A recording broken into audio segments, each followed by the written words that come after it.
La rupture du ligament croisé est une des affections orthopédiques les plus classiques et les plus fréquentes chez le chien. Ça touche les petits chiens, parfois associés avec une luxation de rotule. Ça touche également les grands chiens et c'est souvent dû à un micro-traumatisme répétitif au niveau du ligament croisé. Donc ça, c'est un genou avec le tibia, le fémur et puis la rotule. À l'intérieur de l'articulation entre le fémur et le tibia se trouvent deux ligaments qui se croisent, d'où leur nom de ligament croisé.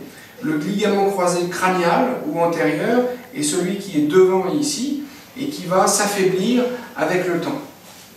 Alors c'est une affection qui touche énormément de chiens, qu'on rencontre très souvent et qui est souvent liée avec un petit traumatisme répétitif, c'est-à-dire que ce n'est pas un coup, c'est plutôt chroniquement, avec le temps, que le ligament va s'affaiblir jusqu'à avoir une rupture complète.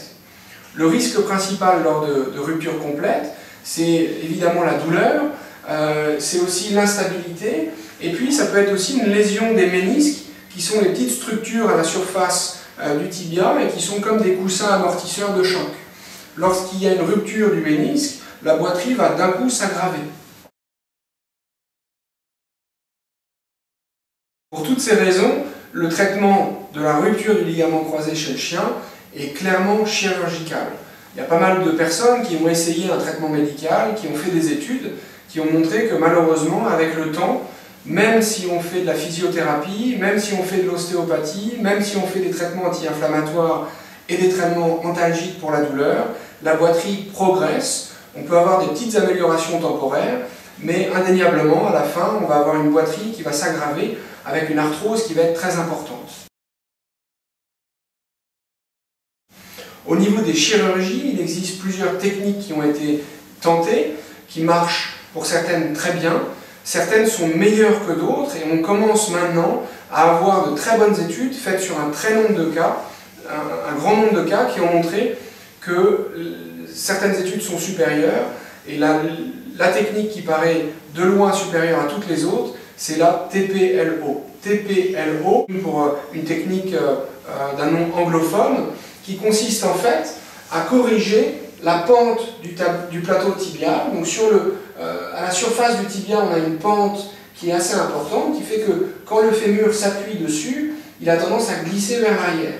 C'est le travail du ligament d'essayer de retenir ce fémur, et évidemment, sans doute la cause de la rupture, mais aussi la conséquence des signes cliniques lors de rupture est liée au mouvement, à l'instabilité qui existe au niveau du genou lorsqu'il y a une rupture. Donc la technique TPLO consiste en fait à faire une coupe au niveau de l'os, donc on ne touche pas à l'articulation, ce qui présente énormément d'avantages, et on fait une rotation du fragment proximal pour que la pente redevienne plate, comme on peut voir sur cette radio. Ça entraîne qu'en fait on n'a pas besoin de remplacer le ligament, mais on le rend complètement inutile. Et contrairement à ce qu'on pourrait penser au vu de ces radiographies où on voit ici une plaque avec des vis, c'est une technique qui est très peu douloureuse et donc les chiens vont très vite se remettre à marcher très bien. Ce qui présente énormément d'avantages, surtout pour les chiens actifs et les chiens sportifs.